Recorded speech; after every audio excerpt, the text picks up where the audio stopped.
Awesome. Well, welcome to the class, guys. It's going to be um, basically a real world class on what are the things that us we help people throughout the divorce process. Um, what are the things that we can do to help them with either a purchase or a listing or refinance? And most importantly, how can what I want everybody to think about is how can you basically solve the problem, not just for the client, for the person, but also for the divorce attorneys and the mediators that deal with these clients. Because one of the things that I think it's a very underused source of business is other referral partners like divorce attorneys and like mediators, because they are already dealing with those clients. And while there's, a lot of people that are that are realtors, not a lot of people really understand what are the key things that a realtor or that a lender can do throughout the divorce process that can make or break and honestly make the whole situation much simpler when it comes to refinancing, listing, or purchasing. So we're going to go over all of these things. I'm going to share my screen.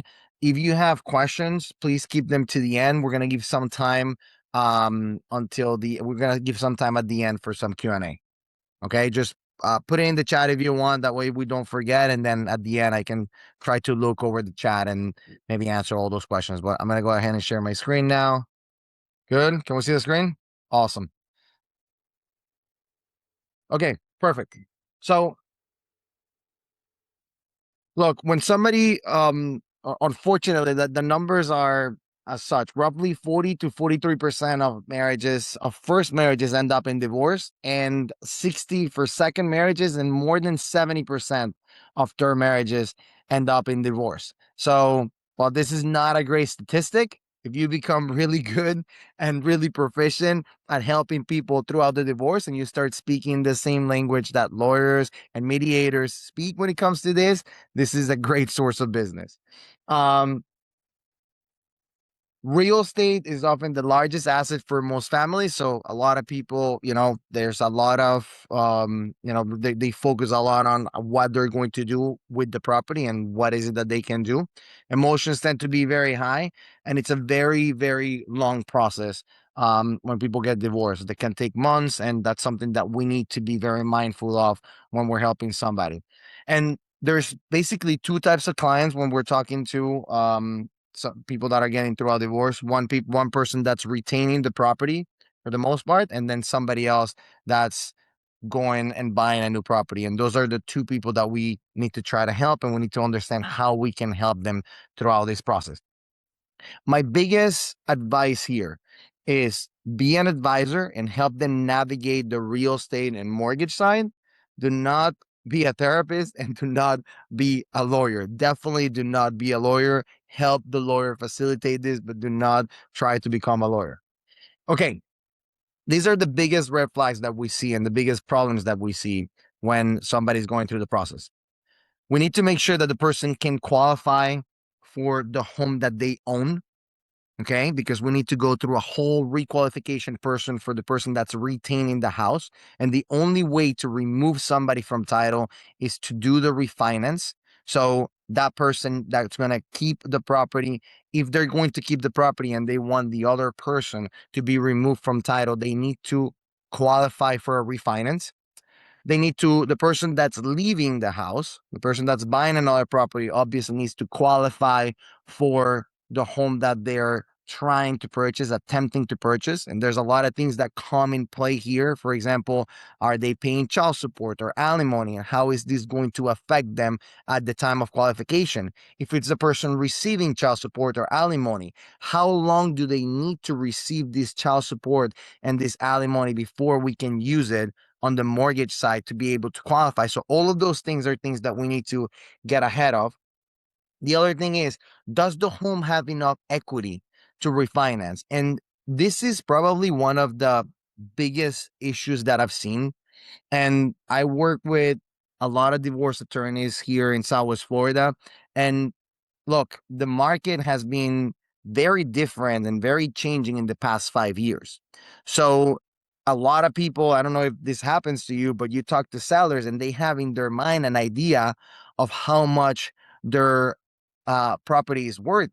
But that doesn't mean that that's really what the property is worth. And even worse than that, that doesn't mean that that's what the bank is going to appraise the property through. So when it comes to this, when somebody that wants to keep the property, or honestly, when they're negotiating whether somebody's keeping the property or not, we need to have a good understanding of how much equity is really in that property, so that when they create that divorce decree and the settlement agreement, they have that divorce decree with either percentages of whatever the property appraises for, or a realistic amount for equity. I tell you, the biggest concern or the biggest problem that I see when I'm brought in after the fact, meaning after the person gets divorced and after the person negotiates the divorce, is that they negotiated for a price and for an equity that doesn't exist in the property. So if somebody needs to give a payout of more equity than the property actually has, and that's in the decree, that can create a lot of problems for the future, and we cannot refinance that person without them having enough to pay that person. And that happens a lot. So understanding the equity and doing an appraisal or doing a good assessment of what the value of the property is prior to finishing the divorce decree is extremely, extremely important. The other thing that we see is clarity on who owns the assets, right? When people get divorced, there's going to be a delineation of assets, and we need to understand who is going to own the assets and also who is going to own all the liabilities, all the debts. If there's a car payment, or if there's, student loans, or if there's, whatever it is, like, who is it going to be the owner of both the liability and the assets at the end of the divorce? And this is what's interesting with this process is the earlier we get into the process, the better. Even though it takes time, and even though you talk to a client and that person is not going to purchase a property or list the property or refinance for another 6 months, let's say, the earliest we can come in as a realtor and as a lender into the process, the better it is, because we can advise the lawyers on how to negotiate in a way that it's actually going to be realistic for them to be able to move on with either a purchase or a refinance. A lot of times I end up helping both sides of the transaction or both sides of the divorce, because we can have a clear understanding of, hey, this is the value, this is how the debts and the assets needs to be distributed, so that ultimately one person can refinance and the other person can buy. And it's in the best interest of both to do that, because obviously the person refinancing wants to be able to give the payout to the person that's buying, and the person that's buying, for the most part, wants to be removed from title. And the way to do that is refinancing, but without having all of this, it's very, very difficult, and we're just negotiating based on emotions as opposed to negotiating based on what is the best way to achieve the goal, which is refinancing and removing the person from title. And all of this comes down to sequence. And the sequence is the order of events on how we need to approach this, and when we need to enter this as real estate professionals in the mortgage side and then in the real estate side, so that we can make this process much easier. So when I talk to divorce attorneys and when I talk to mediators, what I show them is this: look, in an ideal situation, we have a discovery call as soon as possible. And in that discovery call, we have an understanding of, okay, what is it that's possible? Does the both spouses work? Can either of them qualify if there's the opportunity for them to qualify? What is the final goal? Who's going to keep the property? Who's not going to keep the property? All of that. Now, based on that initial conversation, that initial discovery call, we go ahead and move into getting an initial approval.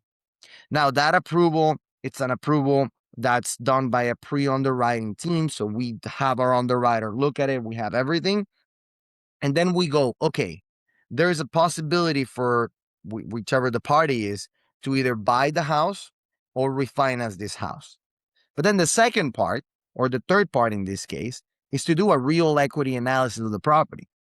And this is where we either recommend an appraisal or honestly, more times than none, I believe that you, the realtor, it's a lot more accurate at understanding what the value of the property is than even the appraisal.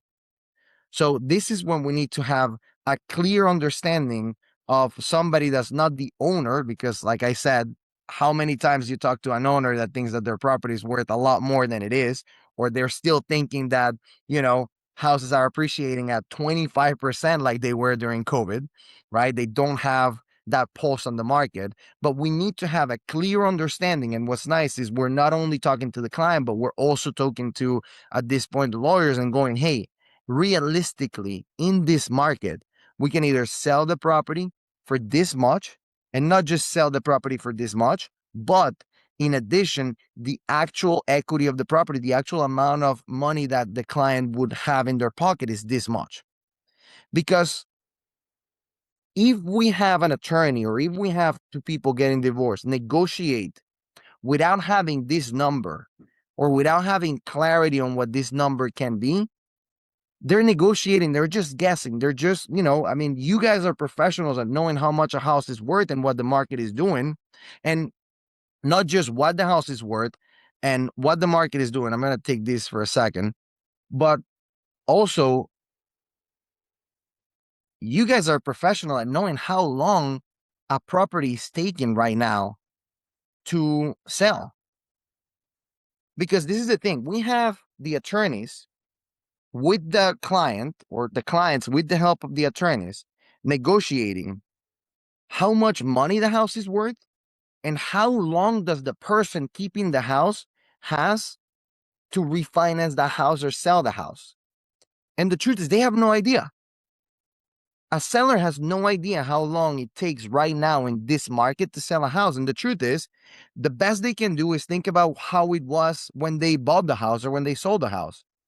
And if you're in this market has been changing a lot, right? 2 years ago, 3 years ago, we were in a completely different real estate environment than we are today. And not just that, but then there's all the sub-markets. Selling a condo today is not the same as selling a single family home. Selling a property, in Cape Coral or in Naples is not the same. So it's very important that after we do the discovery call and seeing, hey, these are the goals and this is what we want to do, then we do an initial approval and we have an understanding of whether the person could qualify or not, for us to bring you in and have a clear idea of how long will the property take to sell if we were to put it in the market today, and have a conservative number, and also what would be the expectation, not of a listing price, but of an actual final sales price. Because then we can arm our attorneys to go, okay, this is the expert's view on what the property is valued and how long it would take. And then based on that, they can negotiate on your behalf. And at the end of the day, whether it's contentious and, it takes time and there's a lot of emotions and all that, at the end of the day, both parties want the same thing, which is just, to be able to separate the assets. Whether they want more or less is a different story. But the idea is to be able to separate the assets cleanly. And obviously the house is an important one. Okay, so I see that there's some questions. Like I said, I know some people came in afterwards. I'm going to go over that chat after and answer those questions. I think a lot of the questions may be answered as we go through the class. Okay, going back to this. After we do the discovery call and that initial approval, and we have an idea of what the equity of that property actually is, then we go and we give that opinion to the attorney and the client. And we explain to the client, hey, this is how long it would take. This is how much we expect the client to have. This is how we can make this loan work. And this is where we start structuring this loan, in our case, based on their debts, based on the expectation of what the alimony, the child support is going to be, both for the person receiving it and for the person paying it, and based on what debts are going to be whose debts at the end of this whole thing. Okay, so if we do this properly, we are a big part of that negotiation, because if somebody is not able to qualify for a house after the divorce, unless they make X amount of child support or X amount of alimony, or vice versa, if somebody is not able to qualify to keep the house, if they are paying X amount in alimony or X amount in child support, the attorneys and the clients need to know that in order to negotiate properly. Same thing with the debts. The conversation of who should keep what for somebody that needs a loan, it's a financial conversation that we need to be a part of early on, so that we can position it in such a way that if the goal is to keep the property, we can do it with that mindset. And if the goal is to buy another house, that we can advise it with that mindset. So after we align with the attorney, we structure that based on what we recommend, and we send it for a full TBD approval. A full TBD approval is important here because now it's not just me personally and my team and my pre-underwriting team looking at this loan, but we basically treat this loan as if the loan was a live deal, as if it was a contract. We have the underwriter look at it. We do title searches. We do absolutely everything as if we were under contract, because again, if we're going to give a final advice to the attorney and we're going to say, hey, this is the way that you need to execute the divorce decree, we want to have as much certainty as possible. Now, there's always unknowns in the sense of, I can have a client the next day quit their jobs or buy a car or all of those things. But we want to be as close as possible to the finish line, which means going through the whole underwriting process. What I mean when I say a whole underwriting process is really treat this property as if it was under contract and do everything. And this is where a lot of people in my business go wrong. They treat this as a regular pre-approval or just as a regular approval, not as an actual contract. And the reason they do that is because it takes some time from the starting point to the finish line. So if it's going to take 4 months, 5 months, typically it's about 6 to 8 months. Well, they don't treat it as a full contract, but it's super important to do that and to give it the underwriter total approval. What that means is the only thing that we will be missing after this is to update pay stubs if there's pay stubs needed. Depending on the time of the year, we may need taxes, but unless it's tax season, we don't need to update any taxes because typically it's within the same calendar year. We have title. We sometimes have appraisal. So as soon as we get that executed order, we can close right away. That's in an ideal world. Okay. Then after that, we do the settlement, we do the refi or the listing, and we give the clients the freedom that they want. Now, this is an ideal sequence. This is what when we present in front of the attorneys, this is what we ask them to do. We ask them to bring us in early. And by the way, clients that are going through a divorce, and if you work with a divorce attorney, it's, let's just say that they're a lot more organized than what we're used to. They have all the information. Like it's very easy to work with them. But this is an ideal world. What happens in real life, unfortunately, is there's no discovery call with us in the real estate side or in the mortgage side. There's no initial approval. There's no equity analysis. None of us aligns with the attorney. We don't really support them in structuring anything. They don't get a full approval. What ends up happening for the most part is clients get divorced. They negotiate a number that, the person keeping the property needs to give $40,000, let's say $100,000 to buy out the spouse. And they have 6 months to do it. And then that's when they think that they need to call the realtor and they need to call the mortgage lender. So I get called for the refinance as a mortgage lender. You get called for the purchase, but everything has been negotiated up to this point. And unfortunately, it's happened a lot in the past year where they negotiate for a price that when we do the appraisal, there's just not enough equity to do it.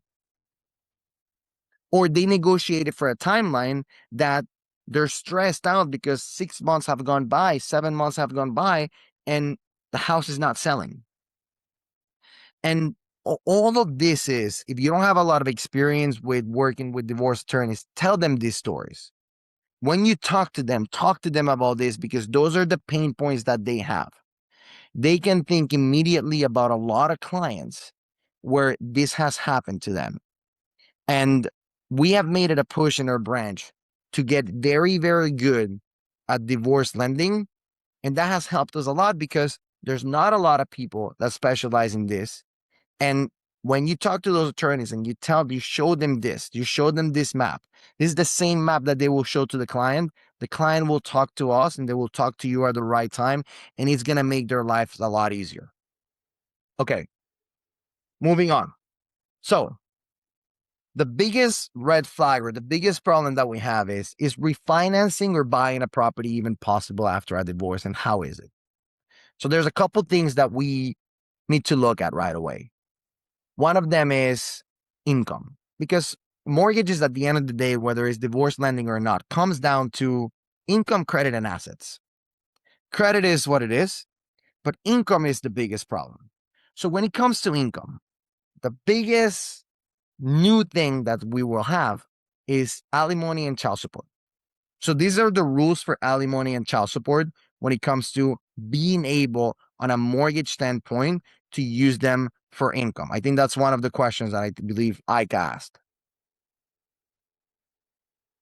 To be able to use alimony or child support, we need to have at least 3 months of history of receipt if we're doing an FHA loan, whether it is a refinance or a purchase, or 6 months of history if we're doing a conventional loan. It's very important because based on this, we're going to advise the clients on how long do they have after the divorce to be able to refinance or purchase a property. So it needs to be 3 months for FHA, 6 months for convention. If it's not court ordered, if it's if they're just giving the child support or the alimony, it becomes a problem because these timeframes get longer. So we need to have typically a history of 12 months of receipt. And if we don't have 12 months of receipt, we need to do an average. So it's important that ideally this is court order. Now, there's something called temporary orders that they can basically negotiate, and during the divorce, even before the divorce is finalized, the person receiving the alimony and the child support can start receiving the alimony and the child support even before it gets finalized. A lot of times, if a divorce process is getting dragged on, we ask to get a temporary order throughout the process because I can use that as the history of them receiving the alimony and the child support. But again, the key numbers here is 3 and 6. And this is why, my beautiful realtors, sometimes we need to be very open to FHA loans. FHA loans are not necessarily because a client has a lower credit score or a higher debt to income ratio. But for something like this, for example, we can do an easy refinance or purchase and use that as income if I have 3 months, or I have to wait an extra 3 months if we're going to use it as a conventional loan. Same client, same credit score, same down payment, same everything. Okay? As a rule of thumb, FHA is a little easier when it comes to guidelines. And it's not always for people that just don't have that good of a credit. Okay? So those two things are very important. The second thing is they cannot be mixed with other payments. Meaning, it cannot be one of those things where like and these are all true stories. Like every time I have something go wrong, I just add another line to these slides. But it cannot be one of those things where like, well, I receive alimony, I receive child support, but what ended up happening is he also or she also pays for this. So this year or this month, they paid this instead of sending me the alimony or the child support. I can't count that.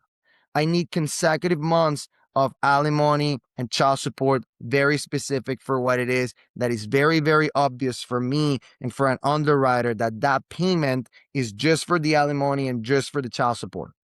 It cannot be mixed.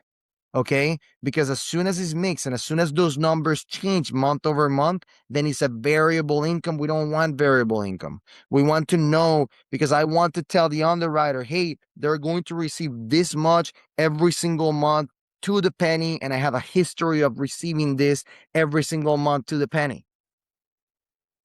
And you guys know that we are very annoying in mortgage world. So they don't care about special circumstances. Super, super important. Okay. The other thing is they have to have 36 months continuance, meaning that is almost guaranteed that the person receiving this alimony and the child support is going to continue to receive it for 36 months. Guys, this is so important. Most of the alimony and child supports order say until the child turns 18, and that it will continue if the child goes to college.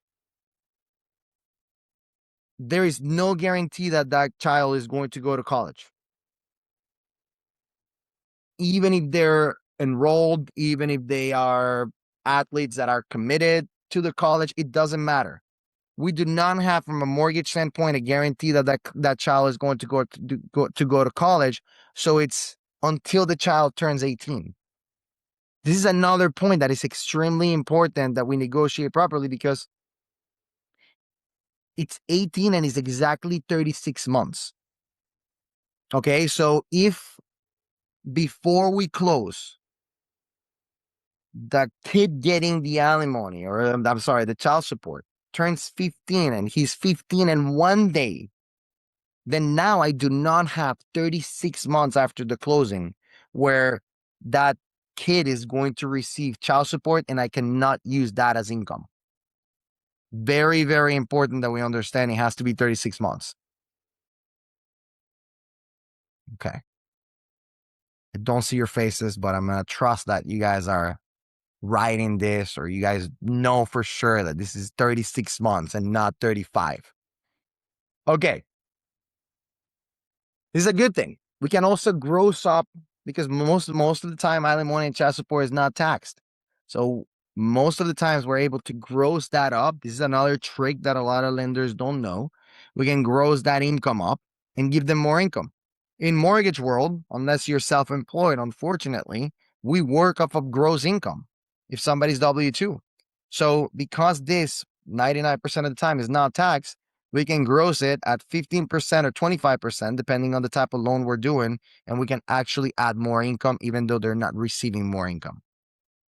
Okay, then we have employment income. Employment income is a little bit more straightforward, but we need to be very aware of new employments, because new employment oftentimes is going to have seasoning requirements. Now, there's a common misconception that people need to be at their jobs for 2 years in order to qualify for a mortgage. That's not the case. People need to have a history of 2 years of employment. I don't care if it's with the same employer or not, but they need to have a history of 2 years of employment. And I need to either have a history of 2 years of self-employment in the same line of business. I'm a realtor with, brokerage A. Now I'm a realtor with brokerage B. That's fine. I'm in the same area. I'm selling the same stuff. Perfect. 2 years, because I need to do a 2-year average. I need to look at taxes. Even if the taxes are together, I can separate that. That's fine. If somebody's W-2, then we look at the income as, is this variable income or non-variable income? If it's non-variable income, think of a teacher, think of somebody that makes an hourly wage and they work 40 hours a week. They can start the job and I can qualify. I can basically approve them like the day they started the job.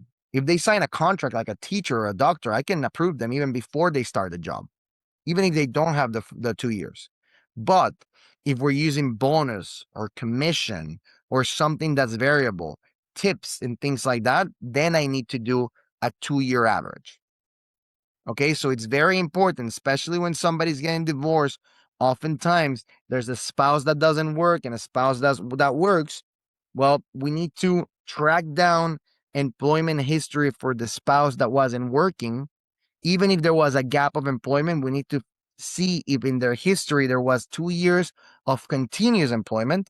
And then we need to make sure that this new employment is going to be an employment where they make a base and they make a non-variable income so that we can use it right away. The last thing is some assets can be used as income. So depending on the range and depending on the type of assets that they have, it's important for us to look and know, okay, who's going to keep this account? Let's call it an IRA or a retirement account, because I can do a calculation depending on the loan I'm doing where I'm giving an income figure to that asset.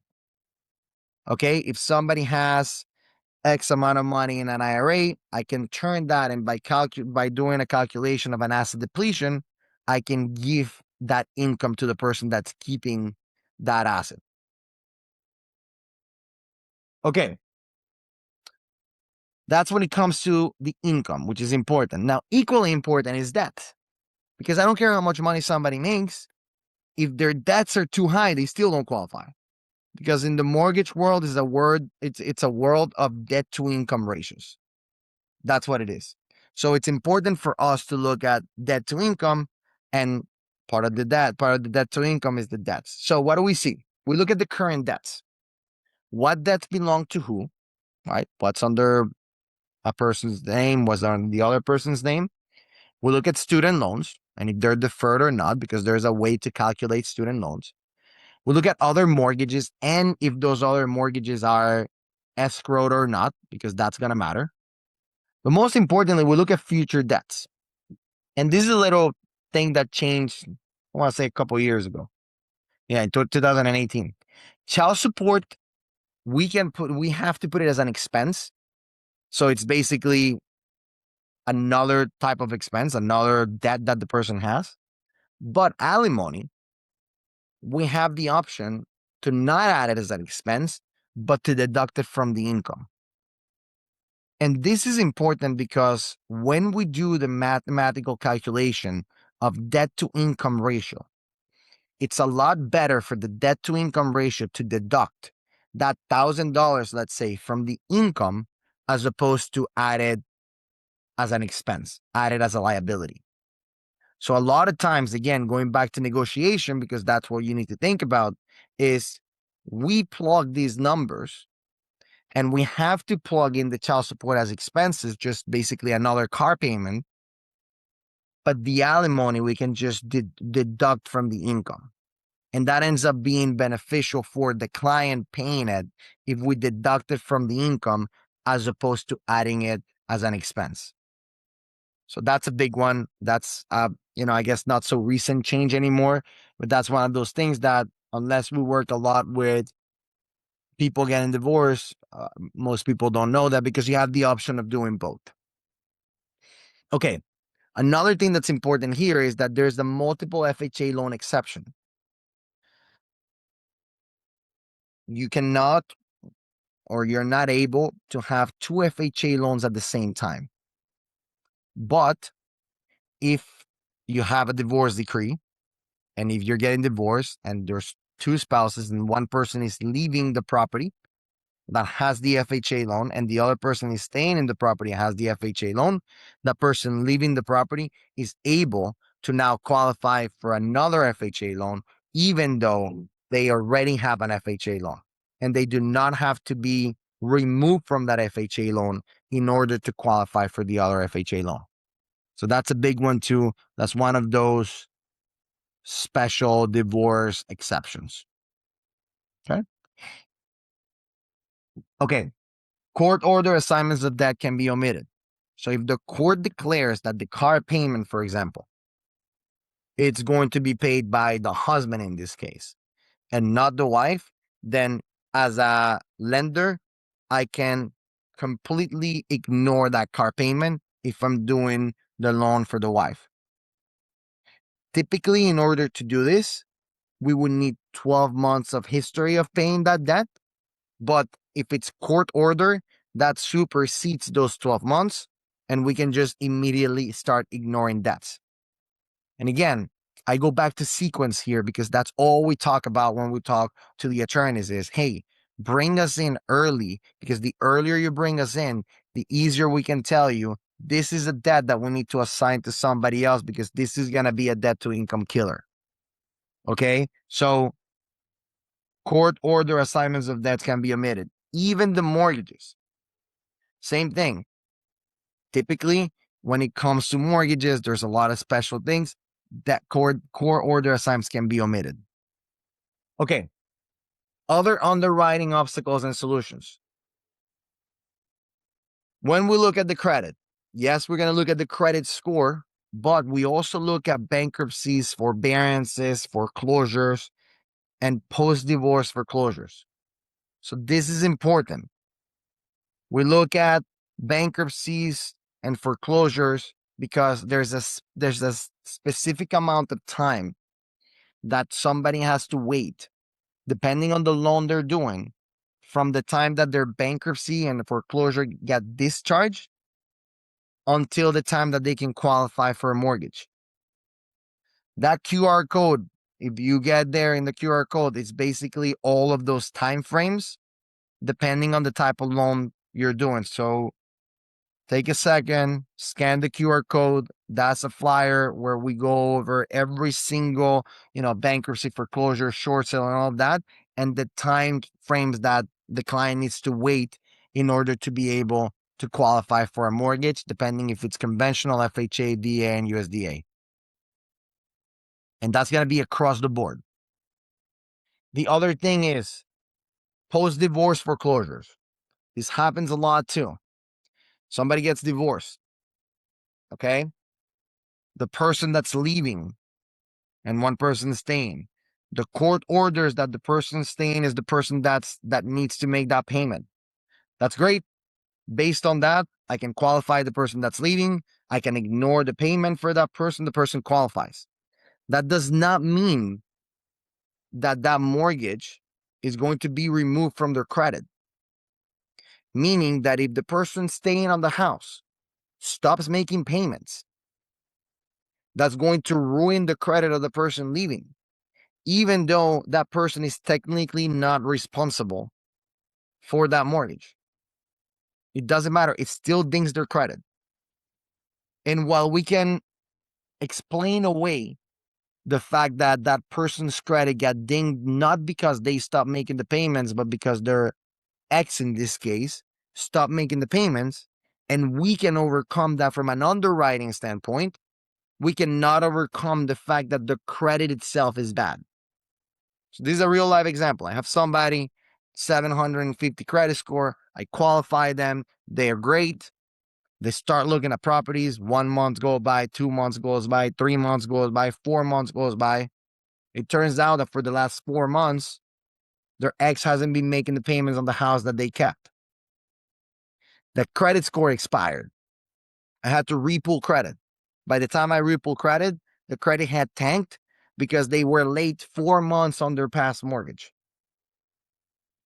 Now, I can explain that away to my underwriter and we can say, hey, this is not really technically their mortgage, so we can still qualify them even though they missed 4 payments. But now their credit is not 750. Now their credit is 580 or 550, let's say. They don't qualify for any mortgage. So I can overcome the fact that they have a mortgage late, but I cannot overcome the fact that their credit now is tanked due to the non-payment of that mortgage, that debt that's already in their credit. This is why it's important for both parties to have a clean break and to refinance into only one person's name and to have only one person on title. Not because it's impossible to buy another house, but because you will forever be tied to how consistent that person is on making the payments. Very important. The second thing is the retaining spouse on the deed. And how long have they been on the deed? Because this is another thing. In mortgages, we have something called seasoning requirements. A seasoning requirement says that if I have a mortgage, if I bought a house, I need to be in that house, in that deed, in that title of the property for at least 6 months before I'm able to refinance or do a cash out refinance. So let's say that I'm getting divorced. No, let's not say that. It's not a good idea. Let's say that somebody's getting divorced and that person has the house, staying in the house. Oh, I'm sorry. That person has the house, but that's the person that's leaving. The retaining spouse currently is not on title. So normally we would be able to add the retaining spouse to title, but there's a seasoning requirement. So now on a mortgage, on a normal loan, if the spouse was just added to title, we need to wait 6 months for them to be able to refinance. And we don't want to call it a purchase because it will be more expensive. Then they need to put down payment. It's complicated. So as long as we have it in the divorce decree, we can waive that seasoning requirement. So in this case, we would add spouse to title, and the spouse that just got added to title is able to refinance to buy out the person that was in title before. Okay. And the clean way to do this is to do a quick claim deed basically at the same time that we're doing the refinance. We don't want to do it too early, but we want to do it right before we do the refinance. We do a quick claim deed. We just do it basically at the same table. They sign 2 documents. And at the time of refinancing, the person that just got on title refinances, pays out the person that was on title before, and that person gets removed. That's the clean way to do it. And again, when it comes to divorces, there's no seasoning requirement. That's another thing that a lot of lenders will say no because they think that there's seasoning requirements, but when it comes to divorces, there aren't. Who signs what? Like I said, we're going to sign at closing. And yes, we need the signature of both spouses. So it's a good idea for everybody to get along and for everybody to play in the same sandbox until we can finalize the whole thing. A lot of times, even though I'm representing one person, I'm on the phone constantly with the other person because we want to make sure that both parties are going to sign. If we don't have both parties' signatures, we cannot close. So I always tell my clients, hey, make sure that we're playing friends until the end, because if one person decides not to sign, we cannot close on that. So very important. That can be a little stressful. Okay. We also need to do a title search, because what if there's other liens against the property? We want to find that out prior to. Other liens can be as simple as a home equity line of credit or as complicated as some contractor liens. But we want to make sure that there's no liens on the property. Do that prior to negotiating everything, because that's going to eat up potentially on the equity. How much is the house worth? We went over that. Sometimes we go as far as doing an appraisal if we need to, but we want to make sure that we know how much the house is worth prior to. And then this is the biggest one. Is this a cash out or a rate and term refinance? I'm going to open the chat. I want you guys to tell me something. If I'm doing a refinance to buy out my spouse and I'm refinancing and taking $50,000 and giving it to my spouse to buy her out of the mortgage, is this considered a cash out refinance or a rate and term refinance? Give me something in the chat, guys.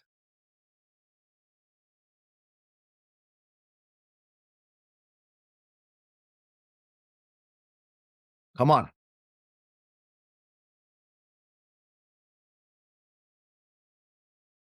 I have a cash out. Who else thinks it's a cash out? Again, I'm taking $50,000 and giving it to my spouse. All right, Nate's the only valiant person that wanted to say, well, this is the number one mistake in divorce lending. It's considered a rate and term refinance if we're buying out equity. If we're paying the equity to the spouse, is not considered a cash out refinance. In this case, it's considered a rate and term refinance. And this matters a lot because a rate and term refinance can go up to 95% loan to value on a conventional loan and 96.5 on an FHA loan. And cash out refinance only goes up to 80% loan to value. But I can only call it a rate and term refinance if what we're paying out is what's written in the divorce decree. So if it's specify that these are just not debts that the client is paying, but paying the X due based on the divorce decree, we gain another 15% on how much we can do this loan for, just because it's properly written in the divorce decree. Again, this would not be a cash out. This would be a rate and term refinance. Okay. That's if we're talking about conventional FHA, just normal loans. Now, the biggest problem that we have right now with people is that they don't qualify with a property or to buy a property because the rates are higher, or they don't want to buy a property. And this is where there's a lot of contention, right? I have a mortgage for 4% or 3%, and the rates right now are 6.5% or 7%. I don't want to move out of the house.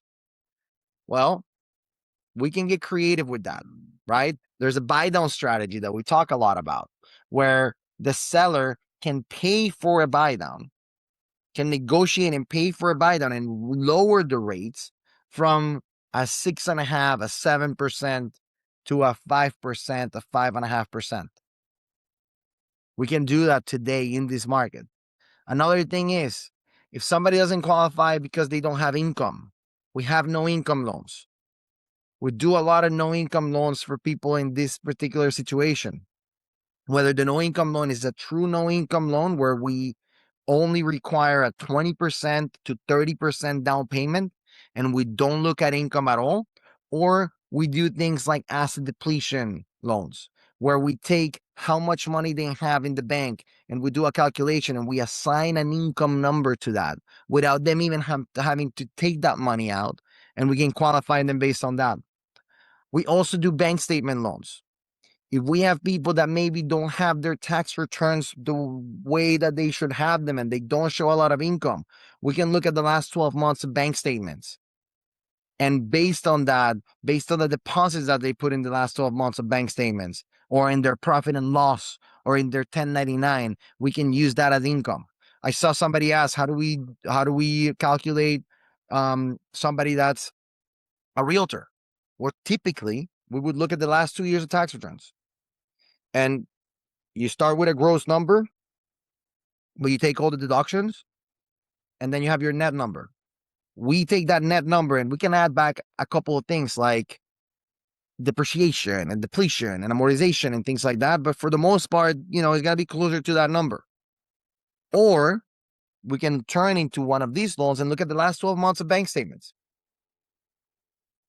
and do an average of the last 12 months, or look at your last 1099 and give you 90% of your 1099 and use that as income.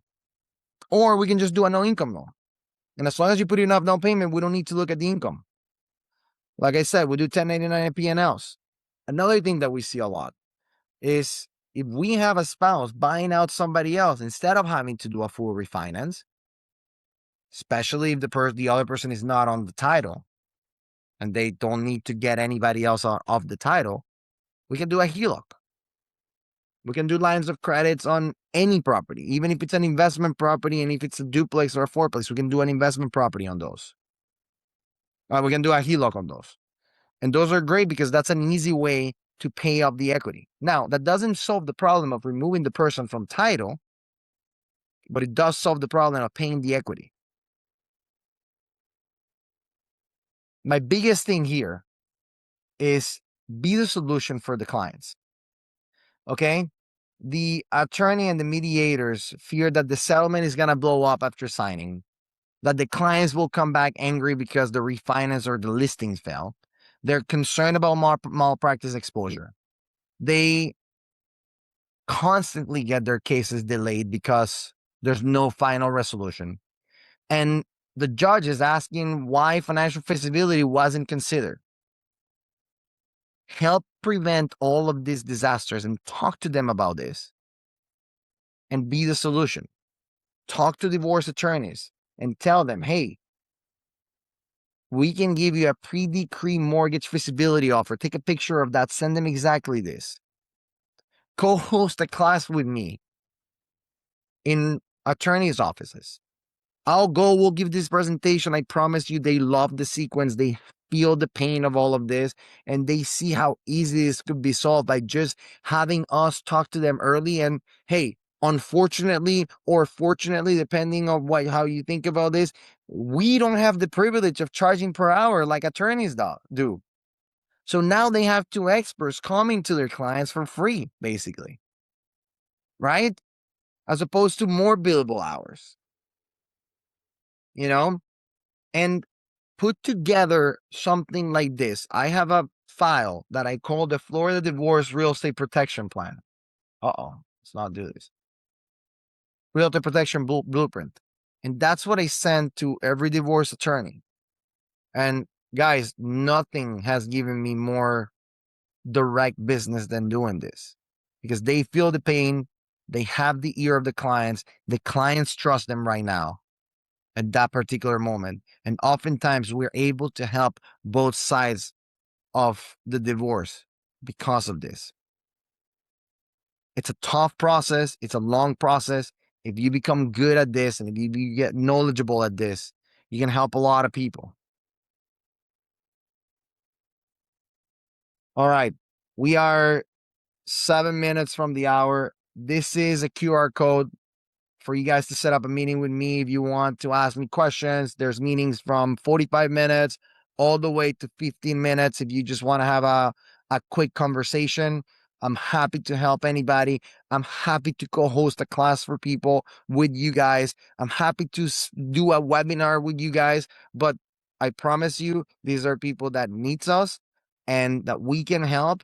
And most importantly, like, it's a long process. A lot of people don't take the time and spend the time helping them because the sale is not going to happen for 6 months or 12 months.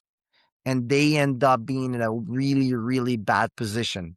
A divorce doesn't have to be a financial disaster. But in order for it not to be a financial disaster, the attorneys cannot deal on the divorce by themselves. They need to have us in front, because if we're talking about a real estate asset, they need a real estate professional. If we're talking about a mortgage, they need a mortgage professional. And right now, what's happening is mediators and attorneys are negotiating blind with their clients without bringing us in upfront. And by the time we come in, it's too late and too hard to help them. So do this and help them out. I'm going to look at some questions here. Yes, I'm licensed all over the country. I can lend all over the country, Hawaii, everywhere you want. I can lend. We're nationwide, so we can help everywhere. And I'm happy to meet with, we can do Zoom calls and all that everywhere. Can gold be used for income? That's a great question. So if you have a retirement account, it's a lot easier. And if you have, basically, if you own gold in like a brokerage account, yes. I don't know that if that, but I know if you have a bunch of gold in your house, I can't use that as income, unfortunately. Although that would be nice, especially after the nice run that metals have been having. Same thing with Bitcoin. Unfortunately, Bitcoin right now, they're not very good friends with the mortgage world for, I think, obvious reasons. Although that has to change. But we cannot use Bitcoin as income. We ask clients to basically sell their Bitcoin for us to be able to use that as income. The easiest accounts are retirement accounts to use. But even if they're not retirements, there's way to use accounts. But mostly I'm talking about brokerage, checking accounts, or any type of investment accounts. Okay, guys. Seriously, just text me, call me, set up a meeting if you're interested. And most importantly, I hope you took pictures of this. This is an easy, low-hanging, great referral that you can have. It's not a fast one where you're going to talk to an attorney and close on a house immediately. But if you start developing a relationship with an attorney or an attorney group, those are a lot of transactions that you can line up over the next 6 months.